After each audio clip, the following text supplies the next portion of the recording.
o que fazer para não deixar os problemas financeiros acabarem com o teu casamento.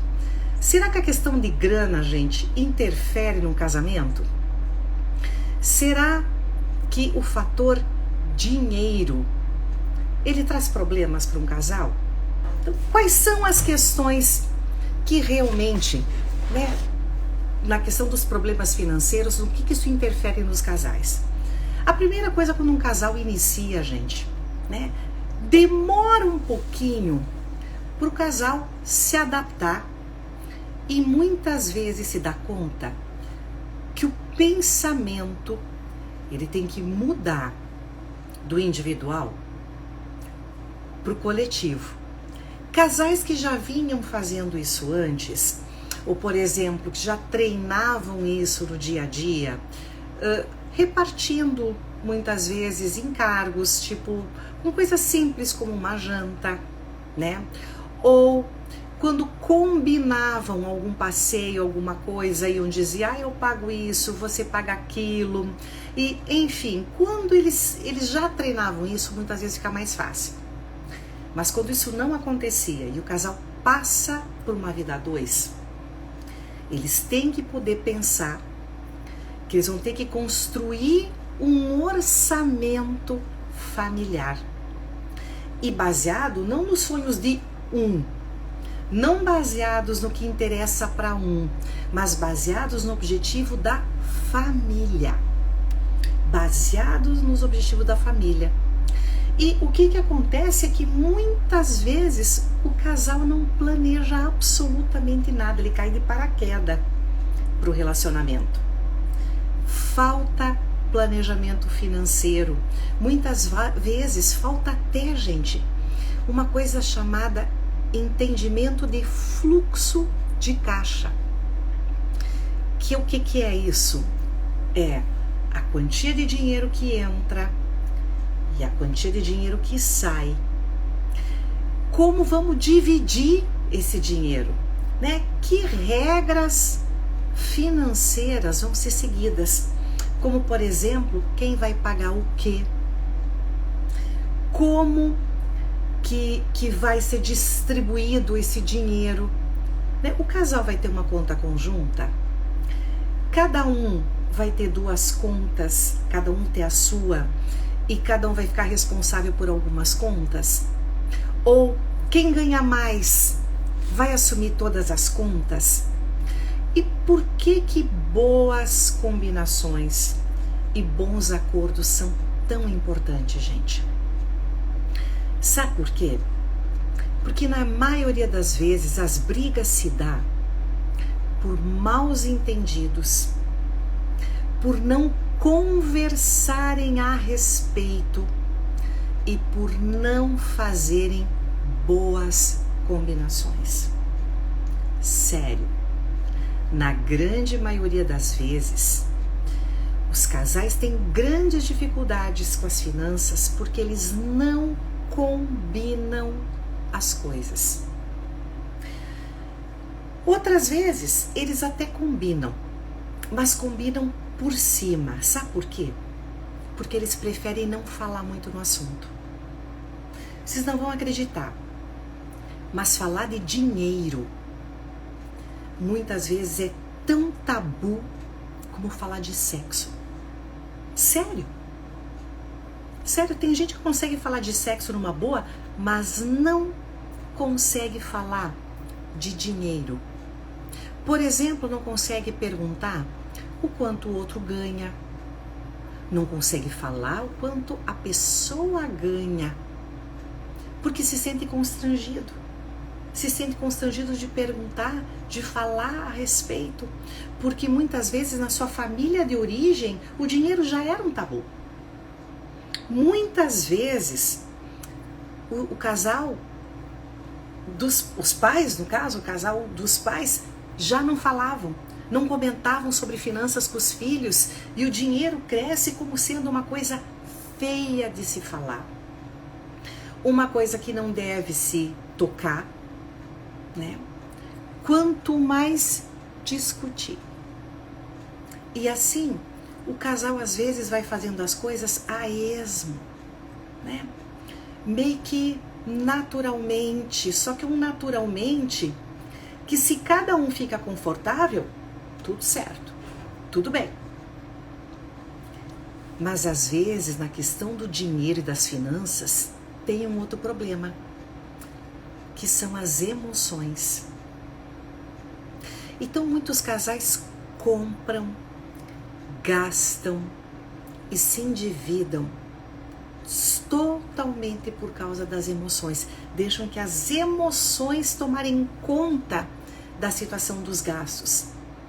E facilmente quando o casal vê e está enrolado em dívidas e está uma bola de neve, e o que acontece?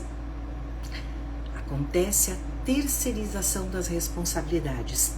Você gastou demais, você não me disse que eu não podia gastar, você me fez pensar que estava tudo certo, que a gente estava com dinheiro, eu não disse que a gente estava com dinheiro, você que não me disse que estava gastando um horror, porque chegou a fatura do cartão de crédito, eu levei um susto. Ou seja, o dinheiro, as finanças, pode representar muitas coisas, gente, principalmente num casal. Pode representar poder. E muita gente acredita que por ganhar mais, pode gastar mais.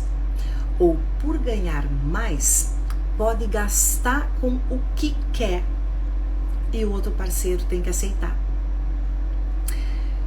Muitas pessoas, ao ganharem mais, elas consideram que têm mais poder sobre todo o funcionamento da casa, sobre todo o funcionamento da relação. Eu ganho, eu pago, logo eu mando. Quer dizer, muitas vezes as finanças, o dinheiro, ele é usado como uma forma de poder. O dinheiro também é usado, gente, como uma forma de castigo. Tipo, as coisas não estão andando como eu gostaria, logo eu não abro mão do dinheiro, eu seguro o dinheiro. Se tá como eu quero, eu dou dinheiro. E isso é uma situação horrorosa quando se é um casal. Não se sentir à vontade de falar que se precisa de dinheiro. E às vezes para coisas simples do dia a dia, a pessoa pisa em ovos, se sente constrangida.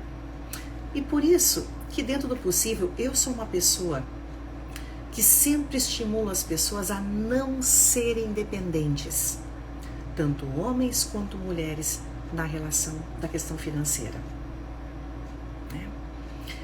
Porque quanto mais dependente você é, mais você se sente constrangido, mais cria raiva.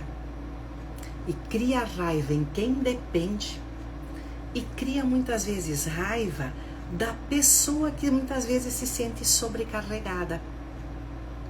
Isso faz com que as pessoas façam outra coisa com o dinheiro.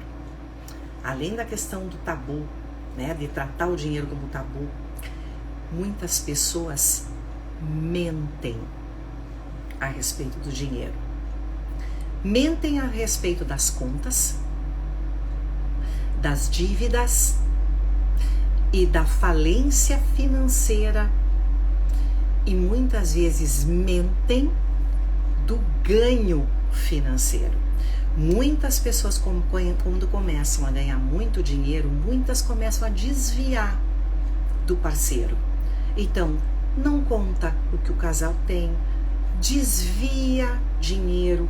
E essas mentiras financeiras é uma das coisas que mais impacta como traição.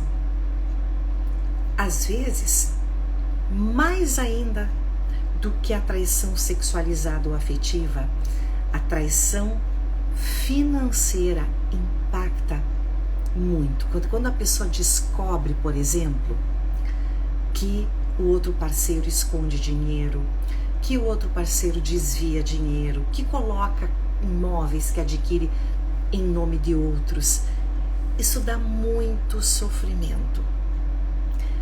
Da mesma maneira, muitas mulheres mentem sobre o dinheiro. Por exemplo, vão numa loja, fazem por impulso uma conta muito grande, distribuem em cheques e coloca lá cortinas, prestação de cortinas, prestação do papel de parede, gastos com os operários que trabalharam na casa, e assim fazem. Por quê? Porque não se sentem confortáveis em dizer, eu gastei demais, ou simplesmente eu gastei. Por quê? Porque mesmo eu não trabalhando, se eu faço o trabalho de bastidores, isso é muito comum com mulheres que cuidam da casa, que cuidam dos filhos, que tomam conta de tudo. Elas são motoristas, elas são cozinheiras, elas são faxineiras, elas são babás dos seus filhos, elas são tudo. Professoras, porque agora na pandemia, as mulheres são professoras, elas trabalham em tudo integral. Quando não são psicólogas, médicas, são tudo. São tudo. E muitas vezes não se sentem confortáveis de dizer, eu preciso de dinheiro, ou eu quero comprar uma roupa nova, ou eu quero comprar alguma coisa. Mentem. Isso é horrível. Por quê? Porque o dinheiro é de ambos. Se um trabalha fora e um trabalha em casa, o dinheiro é de ambos. E isso muitas vezes, os casais que dizem, não, Cris, mas o dinheiro meu é meu dinheiro, o dinheiro dele é dinheiro dele. Muitos casais optam, então, em ter uma terceira conta conjunta que é para gastos. Então, cada um deposita uma quantia, essa quantia é colocada ali, e o casal usa dessa quantia para os custos, para os gastos, para os encargos que tem na sua casa, né? Então, muitas pessoas, então, como eu estava falando, usam o dinheiro também como moeda de troca, como uma forma também de comprar o outro.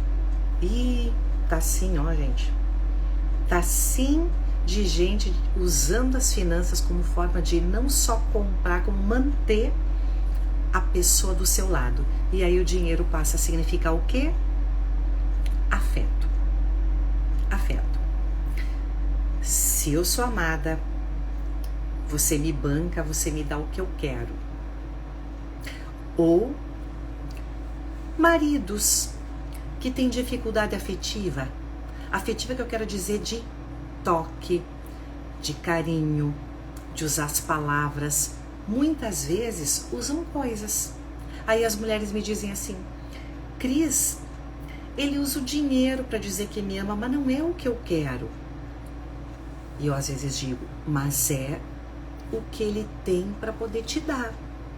Porque muitas vezes a única forma que a pessoa aprendeu de demonstrar carinho é através de presentes, é através do dinheiro. Muitas vezes a pessoa não sabe como demonstrar de outro jeito, né? Bom, muitas vezes, né, o casal discorda do dinheiro. E discorda por quê? Discorda, por exemplo, no que gastar. A mulher tá louca para trocar a cozinha e o homem quer trocar os pneus do carro, quando não o carro. E aí? E aí que independente de quem ganha mais, o casal tem que saber o que às vezes é prioridade. Às vezes é prioridade trocar o carro por uma questão de segurança. Ok, se troca o carro primeiro. Por outras vezes, a cozinha é a parte da casa onde é mais utilizada por todo mundo, onde é mais necessária. Se organiza a cozinha, então, primeiro. Por que eu digo isso? Porque o casal, lembra lá no começo, ele tem que ter um orçamento familiar baseado nos sonhos e objetivos de toda a família. Muitos casais, às vezes o marido, quando começa um casamento, ele ainda não acostumou que ele não pode só gastar com o carro, que ele não pode gastar somente com o seu esporte preferido, que ele agora tem uma família, que ele vai ter que gastar com as coisas da casa, com as coisas dos filhos. Da mesma maneira, a mulher, não é porque agora ela casou que o marido não vai poder ter, às vezes, algum hobby, ou não vai poder comprar alguma coisa que ele gostaria, algum brinquedo de gente grande, ou a mulher também, gente, porque mulher também gosta de brinquedo de gente grande, porque tem uma família. Isso é o que dá mais briga. É o que dá mais briga, que é discordar como usar o dinheiro. E de novo, nada bate uma boa conversa. Nada bate uma boa conversa onde ambos possam chegar a um denominador comum. Quanto mais o casal conversar para chegar num consenso, para que juntos decidam o que no momento vai ser mais importante ser gasto, sempre lembrando, gente, que hoje em dia é muito difícil a gente separar o que é necessário dos desejos. E um casal que vive só em cima do que é necessário, geralmente se torna um casal triste, gente. Porque eles nunca se dão direito a gastar parte das suas finanças com prazer, com coisas boas, como por exemplo, diversão. Com diversão, com passeio, com alguma coisa legal que não seja necessário. Uma coisa legal pode ser para casa, alguma coisa bacana na casa, alguma coisa para cada um dos dois. Às vezes o casal só fica em cima do necessário e aí, gente, fica muito chato. Mas tem aquele casal que não quer se organizar, que não se planeja financeiramente. Então o casal sai gastando tudo que tem. E no primeiro imprevisto, o casal já se endivida. Se endivida porque não fez um orçamento familiar, com parte para encargos, parte para poder guardar exatamente para uma emergência, parte para poder investir, mas parte também para os seus desejos. Então não dá para usar todo o dinheiro que entra e gastar sem cuidado. Eu gosto muito de uma coisa que a Jenny é grande amiga minha do Deluces. A Jenny é financeira e ela diz assim, que o dinheiro, como é que é? O dinheiro não aceita desaforo, não aceita falta de respeito. Eu gosto muito dessa colocação dela. Acho que é assim, o dinheiro ele não aceita desaforo, ele não aceita falta de respeito. Então, finanças é uma coisa que tem que ser respeitada. Então, viver só no necessário é muito chato. Mas viver somente em cima dos desejos é o caos. Porque facilmente você, afunda. Para guardar é difícil, mas para você perder e gastar é muito rápido. Mas outra briga muito comum nos casais envolve a família de origem e amigos, que é a questão de pedir dinheiro emprestado, ou do casal ter que pedir dinheiro e aí a pessoa associa isso à humilhação, à vergonha, à incapacidade, à impotência, e o casal muitas vezes entra em brigas terríveis por causa disso. Ou o contrário, que é quando os parentes e os amigos vêm pedir dinheiro emprestado para o casal. Ai, ai, ai, ai, ai. Ai, ai, ai, ai, ai. Que dificuldade, porque um acredita que sim, deva ajudar, porque é família, porque é o melhor amigo, porque se ele tem, como é que não vai ajudar, como é que não vai estender um pouco para a família de origem? E às vezes o parceiro ou a parceira fica possesso porque se sente traído ou traída, mesmo que tenha sido comunicada, pessoa se sente traída, porque afinal de contas o casal deixou um monte de coisas de fazer e agora eles pegam esse dinheiro e põem na mão de uma outra pessoa. Se a pessoa é honesta, se a pessoa é comprometida e logo devolve, ufa, ok, não dá tanta confusão. Mas quando a coisa complica, quando esse dinheiro logo não volta, e pior é quando ele não volta. Às vezes isso é motivo para o casal entrar numa disputa que vai, ó. E essa disputa, né, essa briga de quem devia ou não devia ter feito, do quem errou, de quem não errou, muitas vezes ela é estendida para outras coisas do casal. É estendida, por exemplo, para guardar mágoas, para guardar ressentimentos, como eu disse, para que a pessoa se sinta atraída. E muitas vezes, como a pessoa se sente traída, ela impõe para o outro castigos. De novo, qual a receita, Cris? Conversa.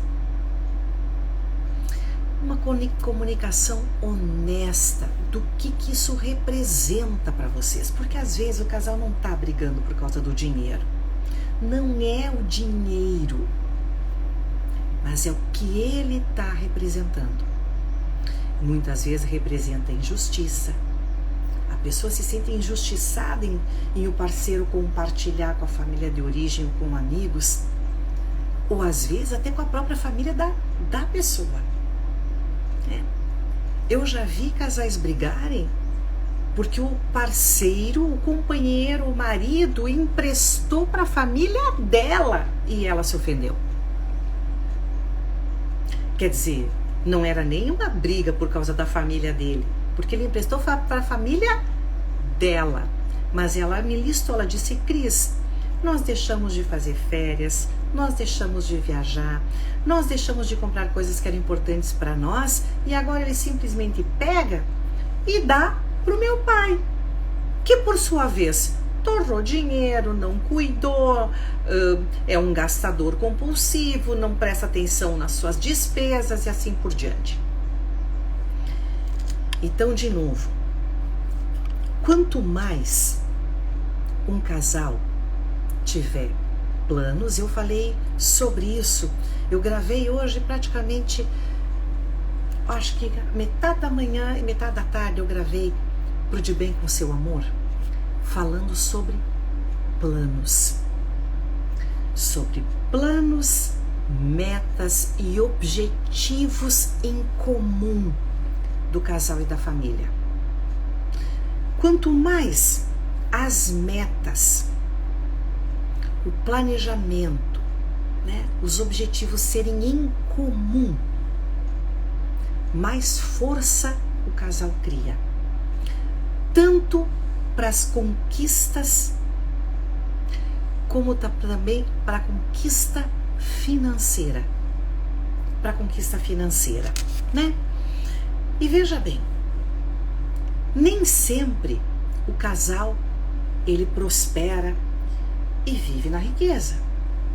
Tem vezes que os planos dão tudo errado, os planos financeiros, e o casal amarga uma demissão, uma falência ou uma perda considerável em função de doenças ou sei lá. E é aí que a gente vê de verdade o casal que está junto. Porque eu vou dizer que muitas pessoas, elas ficam juntas, mas não querem ficar na trincheira, gente. Case e invista em quem fica na trincheira com você. Porque muita gente, na hora lá dos votos, vai dizer assim, ó: eu te prometo ser fiel, blá, blá, blá, blá, na riqueza e na riqueza. Quando entrar na perda financeira, acabou o amor. Acabou o amor. Portanto, vocês vão ter que ter cuidado com o padrão de vida que vocês vão ter. O padrão de vida de vocês ele não pode estar acima dos ganhos de vocês. Vocês já ouviram as pessoas, aquela expressão, dar um passo maior do que as pernas?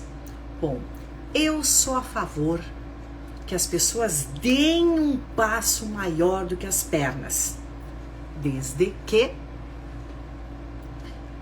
elas sejam organizadas, elas estejam planejadas, desde que elas tenham uma reserva para socorro, caso alguma coisa não dê certo.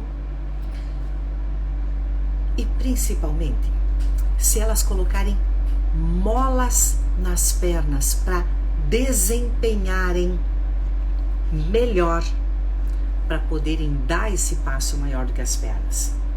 Porque tem casais que eles se empenham, trabalham, mas eles também não pensam em como desempenhar melhor o dinheiro, os investimentos, né? A sua previdência. E quando eu falo em previdência, é previdência, de poder se organizar para que, se algo acontecer, eles não fiquem numa saia justa, ou como se dizia lá no interior, de calça na mão. Vocês já ouviram de calça na mão? Eu já conheci pessoas que viviam com um padrão muito acima do seu. E às vezes eu prestava atenção naquilo e pensava, ai, isso não vai dar boa coisa. Porque tinha desperdício, tinha esbanjamento e sem controle. Sem controle eu quero dizer sem um planejamento financeiro. Não deu outra. De repente, os negócios não andaram como previsto, as coisas não foram como esperado e simplesmente o casal quebrou. Quebrou. Da noite pro dia, quebrou. Né? Então, é muito importante que vocês tenham humildade. E humildade não é, porque não confundam humildade, tá, com vocês se menosprezarem. De maneira nenhuma. Eu sou a primeira a incentivar os casais a terem um luxo. Luxo. Eu quero mais que os casais cresçam financeiramente e ajudo os casais a fazerem isso. Eu ajudo os casais a se organizarem financeiramente. E isto não é esbanjamento, Cris, né? Não. Tem diferença entre você ter um merecimento, você ter direito a certos luxos por merecimento e por organização, e você querer ostentar. Geralmente a pessoa que quer ostentar, o casal que quer ostentar se dá mal. Cedo ou tarde o casal se quebra, o casal se dá mal. Mas o casal que gosta do luxo, que se organiza, que pega junto, que põe planos, metas e objetivos bem definidos, que se organiza, o casal prospera e ele enriquece. E não sei nem quantos casais passaram por mim, milhares, centenas de histórias de casais que começaram do nada. Do nada, que eu digo, do nada. Eu e meu marido somos um bom exemplo. Quando nós casamos com 4 filhos e nós tínhamos de bem 2 Unos. Só que ele era bem mais rico do que eu, porque o Uno dele tinha 4 portas, o meu tinha 2 portas.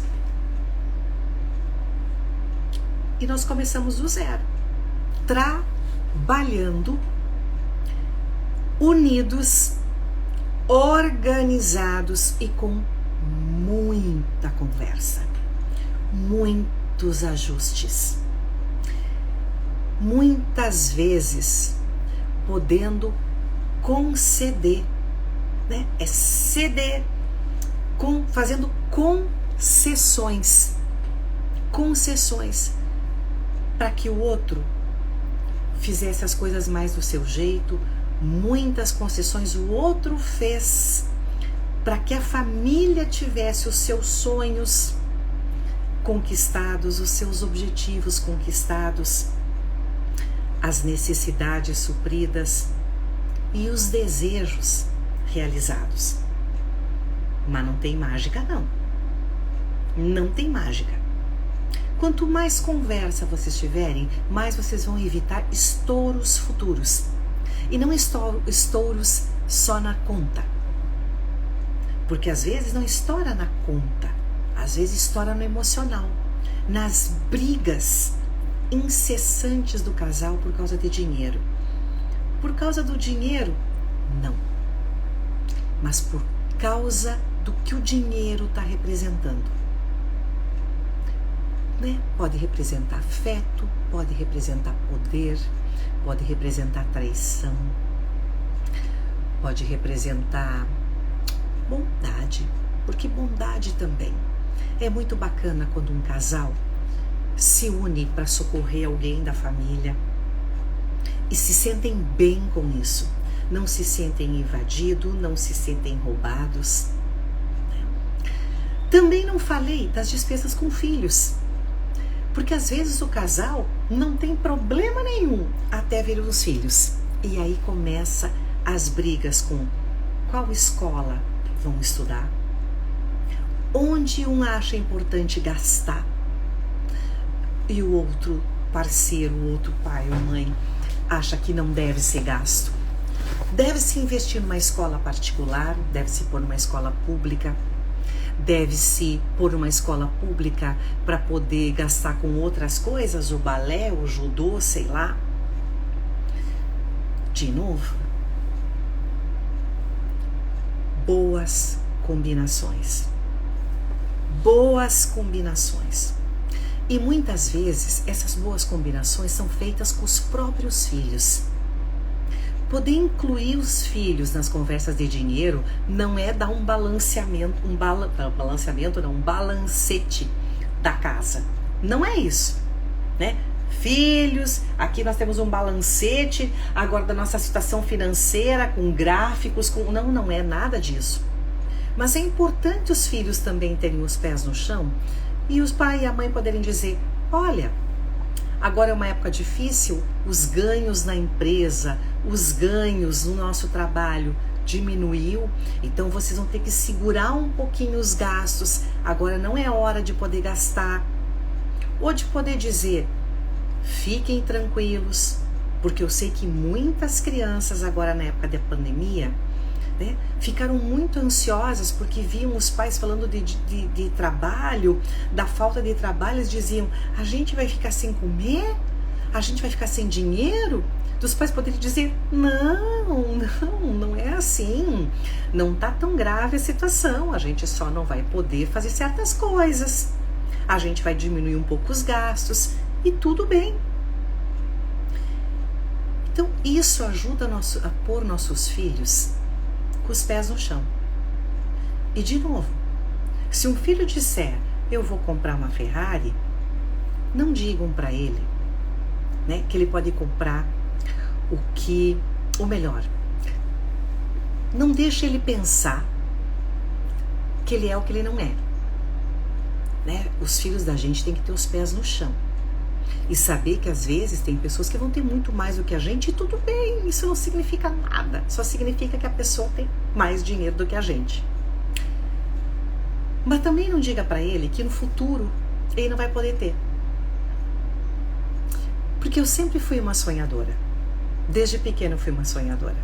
E eu sempre sonhava em me organizar financeiramente, pequenininha, gente. Com 14 anos eu já queria fazer unha para fora, porque eu queria ganhar dinheiro. E eu sempre escutava, isso não é para nós. Eu vou ter isso. Eu lembro que eu sonhava na época em ter um Opala. E eu escutava, isso não é para nós. Isso é carro de gente rica. Né? Não. Isso é carro de pessoas que se organizam, focam também no seu desempenho, né? Focam em fazer reserva, focam em se organizar, né? Então, a receita da família, ela tem que ser pensada.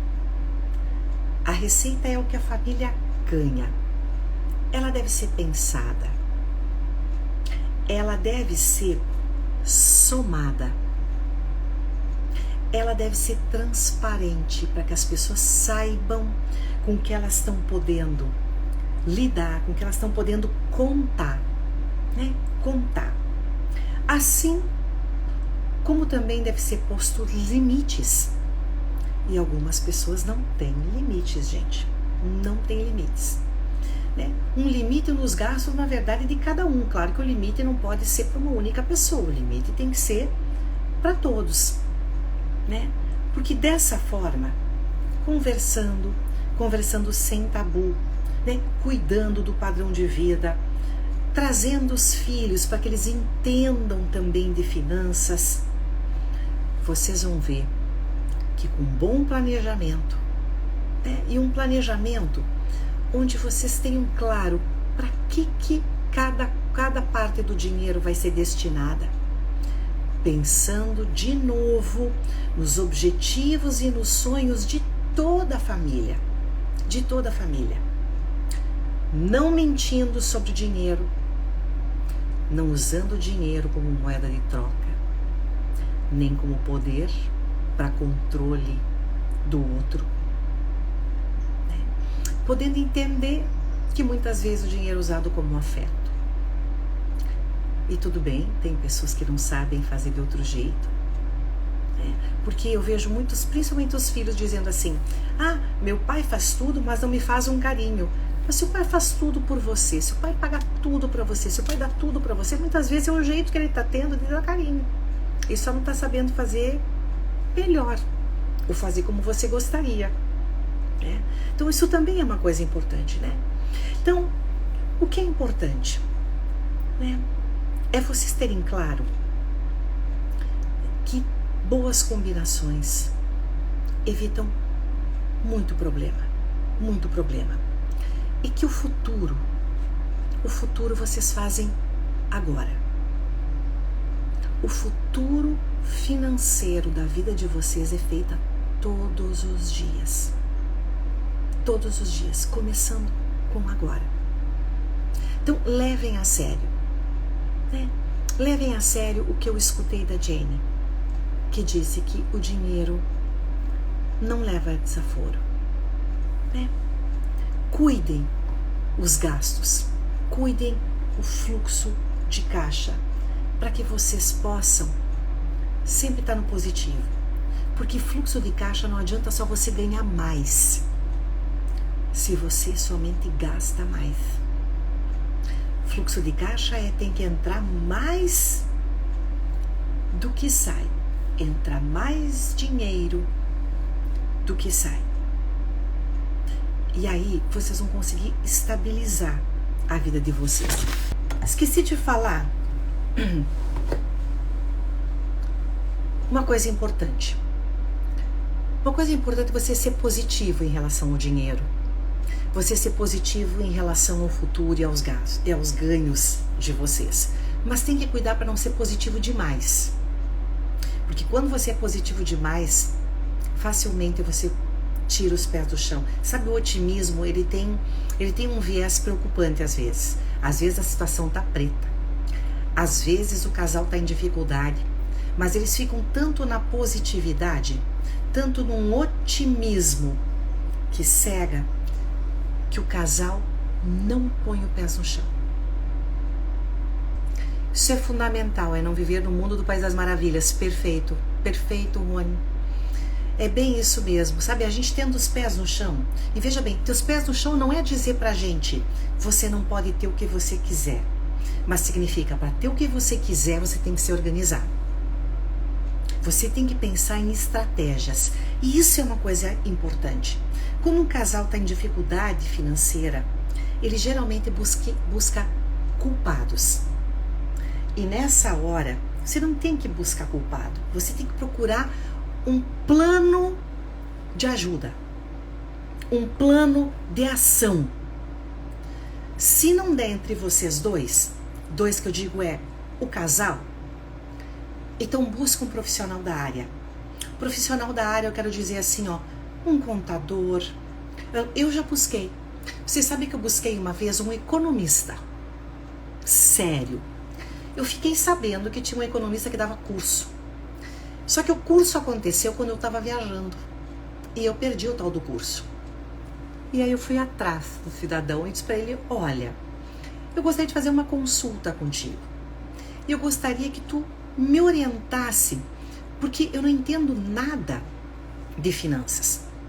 Não tenho dívida nenhuma nisso, eu sou muito boa. Muito boa. Eu sou assim, ó, gente. Aqui em casa, a gastadora não sou eu, não. Esse negócio, esse papo de que mulher gasta, aqui, ó. Aqui em casa, a parte chata da relação sou eu. Sério. E toda relação precisa ter alguém chato, tá? Que diz, vamos devagar, vamos segurar os gastos, que fica ali, né? Mas eu não sabia o que fazer com os ganhos. E às vezes, gente, um casal se afunda nos ganhos. Por quê? Porque quando ganha, não sabe o que fazer. Eu fui consultar um economista e ele disse, olha, isso você está fazendo errado, aqui você está perdendo dinheiro, aqui é uma baita de uma furada, aqui sim, aqui tu pode investir, por isso, você fazendo isso. E ele me orientou e foi muito bom para mim, porque trouxe segurança, não só para mim, trouxe segurança para minha família, eu pude dizer o que eu aprendi. Depois eu chamei para os meus filhos. Meus filhos passaram uma manhã com ele explicando várias coisas para eles. Por quê? Porque, gente, é importante educação financeira. A gente não aprendeu. Eu, pelo menos, não aprendi. Hoje os jovens são muito mais antenados, entendem mais de finanças do que eu. Entendem de investimentos que eu não entendo nada. O que é bom, o que não é bom, o que no momento tá certo, não tá.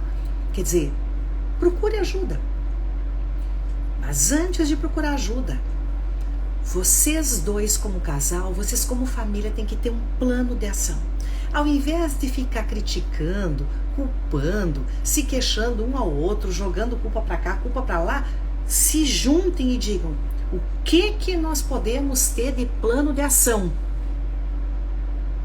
O que nós podemos fazer para sermos positivos, mas não demais, com os pés no chão? Pés no chão significa ter humildade. Uma última coisa. E para mim é fundamental. Que as coisas que realmente são importantes na vida, eu garanto para vocês, o dinheiro não compra. Então, pessoal, o que realmente é importante na vida não é o dinheiro que compra. Tá com vocês agora aqui às 7h30 da noite, numa live véspera de Ano Novo. Para mim não tem preço. É uma honra, é uma alegria ter vocês aqui comigo, né? E veja bem, se vocês já tiveram perdas, se esse ano foi um ano de perdas para vocês, não fique computando e amargando as perdas que vocês tiveram. Busquem as soluções para vocês. Busquem soluções juntos, unidos. Porque se vocês colocam planos, metas e objetivos bem definidos, vocês se recuperam. Mais do que se recuperam, vocês têm sucesso. Então, um beijo gigante para vocês. Amanhã tem live. Amanhã eu vou estar na praia, mas tem live pro pessoal do YouTube, pro pessoal do Facebook também. Quem tá aqui e ainda não faz parte do meu Esquadrão do Amor lá no Telegram, corre lá, entra no Telegram, lá no Esquadrão do Amor, que eu vou estar trazendo muito conteúdo para vocês. Amanhã eu vejo vocês. Tchau, tchau.